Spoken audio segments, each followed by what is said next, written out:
السلام علیکم دوستو، میرا نام شاہد اسلام ہے۔ کہانی والا میں آپ کا استقبال ہے۔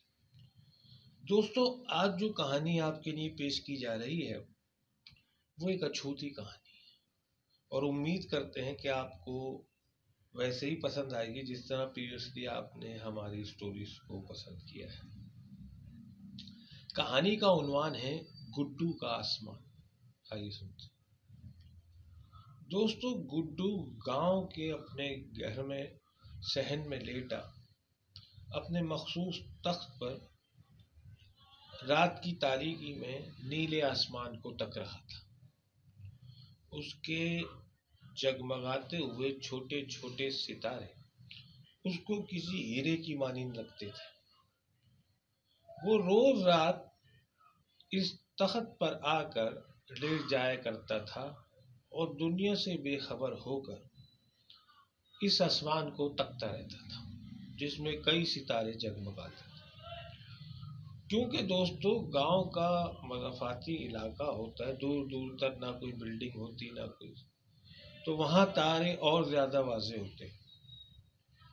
کبھی آسمان بالکل تاریک ہو جاتا تھا، کبھی 14ویں کے چاند سے روشن ہو جایا کرتا تھا، یا کبھی صرف تارے ہوتے تھے، یا کبھی کبھار کوئی بادلوں کا ٹکڑا بھی آ جایا کرتا تھا جس میں وہ کئی شکلیں تراشا کرتا تھا۔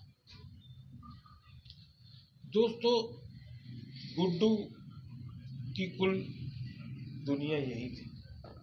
اس کی دلچسپی کا سامان اس آسمان میں تھا۔ کبھی کبھار دوستو ایسا ہوتا تھا کہ آسمان میں اسے کوئی چیز رینگتی ہوئی نظر آتی تھی۔ وہ بغور دیکھتا تھا تو اس میں کوئی لال بتی جلتی بجھتی نظر آتی تھی۔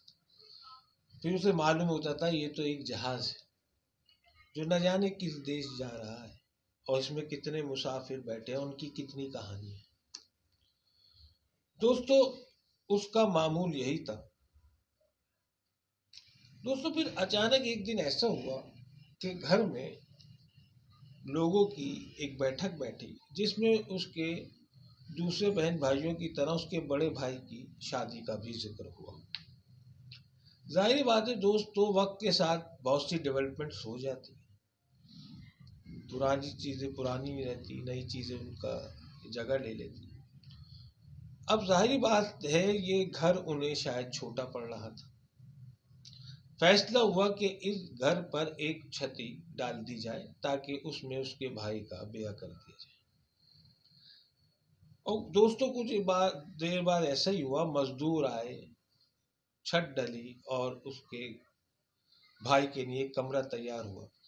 شادی بہت دھوم دھام کی ہوئی، بہت گاؤں کے آس پاس کے لوگ آئے، خوب کھانے کھائے۔ لیکن دوستوں گڈو اداس تھا، بہت زیادہ، کیونکہ اب گڈو کا آسمان ڈھک گیا تھا۔